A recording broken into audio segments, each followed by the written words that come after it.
Lotus reality and agro farming వారు premium farm land projects మన పొలం ఫేజ్ 1, 2 మరియు 3 కంప్లీట్ చేసుకొని మన పొలం phase 4 Wasar village at Narayana Khed లో ఆగస్టు 15 ఇండిపెండెన్స్ డే రోజు గ్రాండ్ లాంచ్ చేయడం జరుగుతోంది. లాంచింగ్ మరియు ఇండిపెండెన్స్ డే సందర్భంగా 5 గుంటాస్ ల్యాండ్ అవుట్ రేట్ లో బుక్ చేసుకున్న వారికి 1,50,000 రూపాయల డిస్కౌంట్ తో పాటు 2 గ్రాముల గోల్డ్ ఫ్రీగా ఇస్తున్నారు. పూర్తి వివరాలకు సంప్రదించండి. నమస్కారం అందరికీ. వాళ్ళ మనతో పాటు మన స్టూడియోలో ప్రముఖ ఆధ్యాత్మికవేత్త జ్యోతిష్య వాస్తు నిపుణులు అయిన బ్రహ్మశ్రీ ఉమామహేశ్వర సిద్ధాంతి గారు మనతో ఉన్నారు. మరి ఈ సెప్టెంబర్ నెలలో ద్వాదశ రాశుల వారికి ఎలా ఉండబోతుంది, ఏ రాశుల వారు ఎలాంటి పరిహారాలు చేసుకుంటే చక్కగా ఉంటుందో గురువు గారిని అడిగి తెలుసుకుందాం. ఇంకెందుకు లేట్, మరి గురువు గారిని అడిగి తెలుసుకుందాం. నమస్కారం గురువు గారు. సర్వమంగళ మాంగళ్యే శివే సర్వార్థ సాధకే శరణ్యే త్రయంబకీ దేవి నారాయణీ నమోస్తుతే. ఓం గం గణపతియే నమః. ఓం శ్రీ గురుభ్యో నమః. గురువు గారు, మరి ఈ సెప్టెంబర్లో కన్యారాశి వారికి ఎలా ఉండబోతుంది? కన్యాస్థానంలోనే శుక్రకేతువులు ఉన్నారు. శుక్రకేతువులు ఇద్దరు శత్రువులే, మిత్రులు కాదు. అంటే ఇక్కడ చాలా విపులంగా చెప్పాలా, లేకపోతే ప్రియంగా చెప్పాలా, అప్రియంగా చెప్పాలా, అర్థం కాని స్థితి ఈ కన్యరాశి వారికి గురించి చెప్పడానికి నాకు ఇబ్బంది కలుగుతుంది. భార్యాభర్తలు ఇద్దరిలో ఎవరో ఒకరు వ్యసన పరులు అవుతున్నారు. సెప్టెంబర్లోనా? ఓకే. వ్యసన పరులు అవుతున్నారంటే ఏ విధంగా వ్యసన పరులు అవుతున్నారు? డ్రింకింగ్ అవ్వచ్చు, లేకపోతే జూదం అవ్వచ్చు. లేడీస్ జూదం ఆడరా అంటే ఎందుకు ఆడతారు, ఆడేవాళ్ళు ఉన్నారు. మనం హైదరాబాద్లో చాలా చూస్తున్నాం. పల్లెటూరులో లేదేమో కానీ హైదరాబాదులో జూదం డ్రింక్ చేసేవాళ్ళు కూడా ఆడవాళ్ళు ఉన్నారు. అది ఎక్కువైపోతుంది. ఇక్కడ ప్రత్యేకంగా స్త్రీలకు చెప్తున్నాను నేను. ఈ అలవాట్లు ఉన్న వాళ్ళ, సిటీలో ఉన్న వాళ్ళ గురించి మాత్రమే మాట్లాడుతున్నాను నేను. పల్లెటూరులో ఉన్న వాళ్ళు ఉన్నదని కాదు. ఎవరైతే ఈ వ్యసనతత్వంగా ఉంటారో చెరసాలకు వెళ్ళవలసిన పరిస్థితులు కూడా ఏర్పడుతున్నాయి. అంటే పోలీసుల వల్ల ఇబ్బంది కలిగే స్థితి ఈ యొక్క కన్య రాశిలో వచ్చింది. అయితే ఏమండి గురువుగారు, వీళ్ళకి ఎందుకు వస్తున్నదండి అంటే వీళ్ళ మీద కుజ దృష్టి ఉంది, గురు దృష్టి ఉంది, కుజ దృష్టి ఉంది. దానివల్ల నష్టదాయకమైన స్థితిని పొందడానికి అవకాశం ఇప్పిస్తుంది.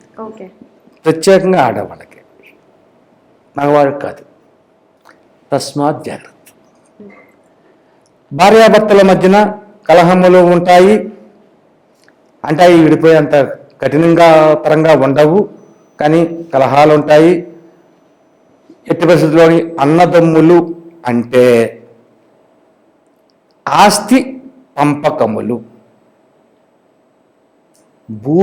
భూమి కుమారుడైనటువంటి కుజుడు మిథున రాశిలో ఉండి మిథున రాశి నుంచి ఇక 4వ స్థానమైన కన్యరాశిని వీక్షణ చేస్తున్నప్పుడు అన్నదమ్ముల మధ్యన తగ వచ్చేసింది.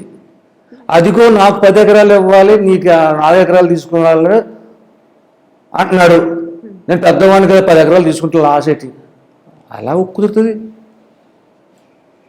అన్నదమ్ముల మధ్యన తగలు వచ్చి అధికమైన గొడవలు పడి అనుకోని విధంగా నష్టదాయకమైన కష్టాలు తెచ్చుకుంటున్నారు.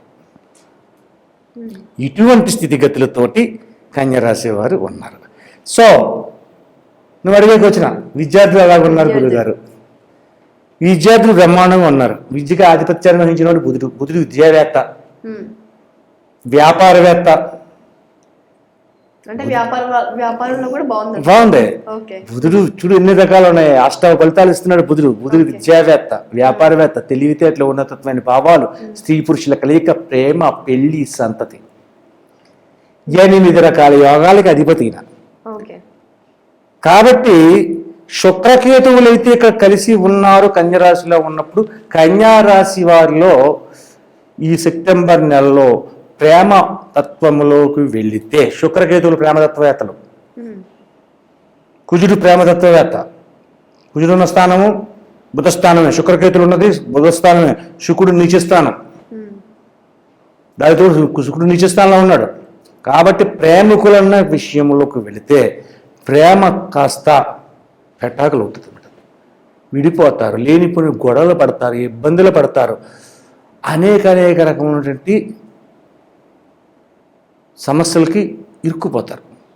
అన్నదమ్ముల యందు జాగరూకతను వహించాలి, ప్రేమికుల యందు జాగరూకతను వహించాలి. ప్రేమికులను జాగరూకత వహించాలంటే ప్రేమతత్వంగా మిమ్మల్ని ప్రేమించుకోండి అని నేను చెప్పట్లేదు. ఈ రోజుల్లో ప్రేమ అనేది కరెక్ట్ కాదు, కాబట్టి జాగ్రత్త పడాలి, దాన్ని కొంచెం విస్మరించాలి. ఆ రకమైన స్టెప్ తీసుకోండి. మరి ఈ కన్యరాశి వారికి పరిహారాలు ఏమైనా ఉంటే వివరించు. పరిహారము లేని రాశి లేదు అన్నట్టుగా ఉందో ఈ యొక్క పరిస్థితుల్లో. ఇప్పుడున్న క్రోధినామ సంవత్సరం ఇది. క్రోధినామ సంవత్సరం అనగానే క్రోధత్వం పెరిగిపోతుంది, ప్రతి ఒడికి క్రోధమే. ఏదో కరవమంటే కప్ప కోపం, విడవమంటే పాము కోపం, రెండు అప్పుడు పోతే ఎలా ఉంటుంది, అటువంటి విధానంలో ఉన్నారు. కాబట్టి ఈ కన్యా రాశి వారు చేయవలసిన విధానం అంటే లక్ష్మీ నారసింహస్వామిని పూజించాలి. లక్ష్మీ నారసింహ టెంపుల్స్ చాలా చోట్ల ఉంటాయి. అంటే నారసింహుని ఒక్కడనే పూజిస్తే రౌద్ర స్వరూపతి. లక్ష్మి ఎప్పుడైతే ఉందో నారసింహుడు శాంత స్వరూపి. యాదగిరిలో లక్ష్మీ నరసింహస్వామి ఆలయం అంతే. అది చాలామంది పవిత్ర పుణ్యక్షేత్రం, అది చాలామంది వెళ్తాం, చూస్తాం, దర్శనం చేసుకుంటాం. ఎప్పుడు కూడా లక్ష్మీదేవిని తన ఒడిలోనే కూర్చోబెట్టుకుంటాడు నారసింహుడు. ఎప్పుడైతే లక్ష్మీదేవి పక్కన ఉందో ఈయన శాంతత్వం వచ్చేస్తుంది. కాబట్టి లక్ష్మీ నారసింహ ఎందుకు వస్తుంది అంటే మీకు కొన్ని ఇబ్బందికరమైన స్థితిగతులు ఉన్నాయని చెప్పాను కదా. ఈ యొక్క వారికి వ్యసనతత్వానికి లోనైపోయిన పరిస్థితులు వస్తున్నాయి, ఇటువంటివన్నీ జరుగుతున్నాయి అన్నాం కదా. దాన్ని నివారించేది లక్ష్మీ నరసింహుడే.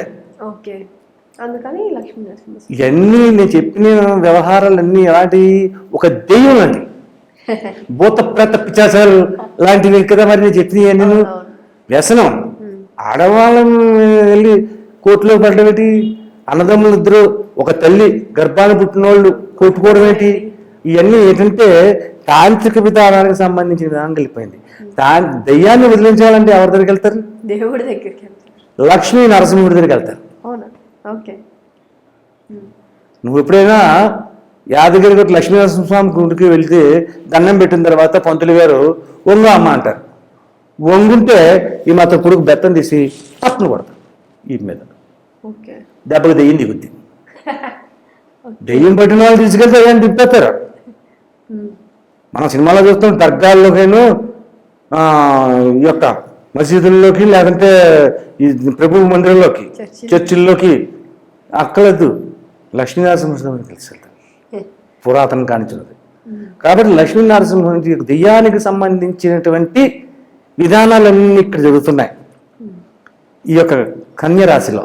ఎప్పుడైతే దాన్ని సత్వర మార్గం తేవాలంటే కరెక్ట్గా లక్ష్మీనరసింహస్వామికి వెళ్ళాలి. అయితే లక్ష్మీనరసింహ ఆలయానికి వెళ్ళేసి ఓ నమస్కారం వచ్చేట సరిపోద్దండి? సరిపోదండి. లక్ష్మీనరసింహస్వామి ఆలయానికి వెళ్ళి శుభ్రంగా ఆయనకి అష్టోత్తర పూజ చేపించి మందార పువ్వులు, మందారాన్ని సమర్పించి ఆ గుడిలో కాసేపు కూర్చుని నామస్మరణ చేసుకుని ఆ తర్వాత ఎవరో ఒక గుడిలో ఉన్నటువంటి దంపతులు ఎవరైతే కనపడతారో ఆ దంపతుల దగ్గరికి వెళ్ళి కాళ్ళకి నమస్కరించి శుభ్రంగా వాళ్ళ యొక్క ఆశీర్వచనాన్ని తీసుకుని, అయితే కాళ్ళకి నమస్కరించి ఆశీర్వచనం తీసుకుంటాను అంటే ఈ రోజుల్లో ఎవరు ఒప్పుకోరు. లంచం లేనిదేం ఏ పని అవ్వటం లేదు, లంచం ఉండాలి. కాబట్టి ఏం చేయాలి, దానికి దానికి ఒక పరిహారం ఉంది. ఓ 2 తమలపాకులు తీసుకోండి, 2 యాపిల్ పళ్ళు పెట్టండి. లేదు 50 రూపాయలు రేట్ ఎక్కువైపోతుందండి అంటారా, 2 అరటిపళ్ళు పెట్టండి, కొంచెం చక్కగా ఉన్న పళ్ళు. అందులో ఒక 10 రూపాయల కాయదో 20 రూపాయల కాయదో దాని కింద పెట్టండి.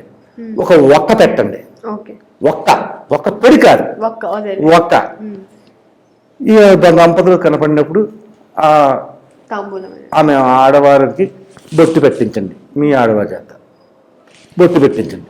బొట్టు పెట్టించి ఆ తాంబూలాన్ని వాళ్ళ చేతిలో పెట్టండి, మొక్కండి కాలం. పెద్దవాళ్ళు అయి ఉండాలి వయసులో, ఓకే. మనకంటే పెద్దవాళ్ళు అయి ఉండాలి. మనకంటే మన సమవయస్కులు చిన్నవాళ్ళకి చేయకూడదు. ఆ రకంగా ఇంతకీ ఏ రోజు మీరు చెప్పిన విధానం అంతా బాగానే ఉందండి, ఇది ఏ వారం చేయాలండి అని అడుగుతారు. ఏ వారం చేయాలి? ఇది లక్ష్మీనరసింహస్వామిని చేయాలంటే శుక్రవారం చేయాలి. అవునా? ఓకే. శుక్రవారం లక్ష్మీనరసింహుడు, లక్ష్మీ వస్తున్నాడా, శుక్రవారం చేయండి. ఇక్కడ చిన్న డౌట్ మళ్ళీ ప్రజలకు వస్తాయి. నాన్న ఉభయ రాష్ట్ర ప్రజలకి ఆడవాళ్ళకి భలే భలే డౌట్లు వస్తుంటాయి ప్రతిదానికి కూడా. ఏమండి, శుక్రవారం నాడు పూజ చేసిన తర్వాత గుడిలో ఉన్న వాళ్ళకి బొట్టు పెట్టేసి తాంబూలం ఇచ్చేసి ఆశీర్వచనం తీసుకోవడం కరెక్ట్ అంటారా అనే మీమాంస వస్తుంది. చెయ్యొచ్చు. నువ్వు బొట్టు ఒకటే పెట్టావు, కాళ్ళకు మొక్కవు, అంతేగాని వాళ్ళని ఇంటికి తీసుకొచ్చి భోజనం ఏం పెట్టలేదు, లేకపోతే వాళ్ళ ఇంటికి నువ్వు వెళ్ళి భోజనం చేయలేదు. కాబట్టి చెయ్యొచ్చు. అలాంటి మీమాంస ఏమాంస పెట్టుకోక్కలేదు. శుక్రవారం నాడు లక్ష్మీనరసింహస్వామి ఆలయానికి వెళ్ళండి. ఇక్కడ నాకు ఒక చిన్న అనుమానం వచ్చిందండి. ఎందుకంటే ఉభయ రాష్ట్రాల్లోని ఆంధ్ర తెలంగాణ రాష్ట్రాల్లో, తెలంగాణలో లక్ష్మీనరసింహ ఆలయాలు ఉన్నాయి. అక్కడ ఆంధ్ర రాష్ట్రంలో తూర్పుగోదావరి జిల్లా తీసుకుందాం. తూర్పుగోదావరి జిల్లాకి మధ్యలో ఏదో ఒక ఊరు అనపర్తి అనే ఊరు ఉంది. రాజమండ్రికి ఒక 20 కిలోమీటర్ల దూరంలో. ఆ అనపర్తి పరిసర ప్రాంతాల్లో ఎక్కడ లక్ష్మీనరసింహస్వామి ఆలయం లేదు. ఓకే, మరి ఏం చేయాలి? లక్ష్మీనరసింహ ఆలయం లేదు కాబట్టి విష్ణు ఆలయంలోకి వెళ్ళడం, రామాలయానికి వెళ్ళాలి. అంటే లేని పక్షములో నేను చెప్పేది,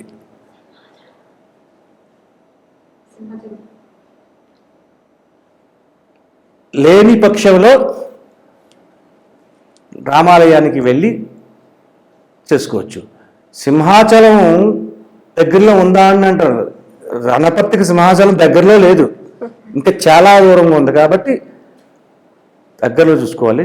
రామాలయానికి వెళ్ళండి. రామాలయంలో ఈ యొక్క విధానాన్ని చేస్తే సర్వత్రా, అంటే ఈ యొక్క లక్ష్మీనరసింహస్వామి ఆలయములు ఎప్పుడైతే మీరు ఇటువంటి విధానం, అంటే రైల్వే లెక్కలద్దు, ఎన్ని శుక్రవారాలు వచ్చాయో అన్ని శుక్రవారాలు వెళ్ళండి, చేయించండి. ఇలాగా దీని వలన ఉపయోగం ఏంటి? కోర్టు వ్యవహారాలు తీరతాయి, అన్నదమ్ముల మధ్యన వచ్చిన గొడవలు తొలుగుతాయి, ఆ భార్యాభర్తల మధ్యలో ఎవరో ఒకరు వ్యసన పరులు అవుతున్నారు అని చెప్పుకున్నాం ముందుగా. ఆ వ్యసన తత్వాన్ని తగ్గిస్తారు. అంటే ఆ జోలికి వెళ్ళనివ్వదు, ఆ రూట్లోకి వెళ్దాం, రూట్ మారుతుంది.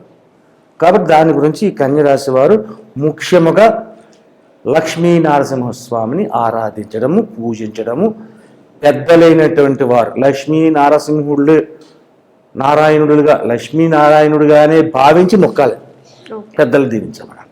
అప్పుడు ఈ యొక్క కన్యరాశి వారికి వస్తున్న అశుభదాయకమైన ఫలితాల తొలగి శుభదాయకమైన ఫలితాలని పొందగలరు. చూసారు కదా, మరి ఈ కన్యరాశి వారికి ఈ సెప్టెంబర్లో ఎలా ఉందో చాలా చక్కగా వివరించినందుకు ధన్యవాదములు గురువుగారు. మరి ప్రతి ఒక్క పరిహారాన్ని మీరు కూడా ఉపయోగించుకొని మీ జీవితాన్ని మంచి దారిలో పెట్టుకున్నారని ఆశిస్తూ మళ్ళీ నెక్స్ట్ క్లాస్లో కలుద్దాం. అంతవరకు సెలవు. మీకు ఇంకా ఏదైనా సందేహాలు ఉంటే కింద స్క్రోల్ అయ్యే నెంబర్ని కాంటాక్ట్ అయ్యి గురువు గారిని సంప్రదించవచ్చు. Thank you.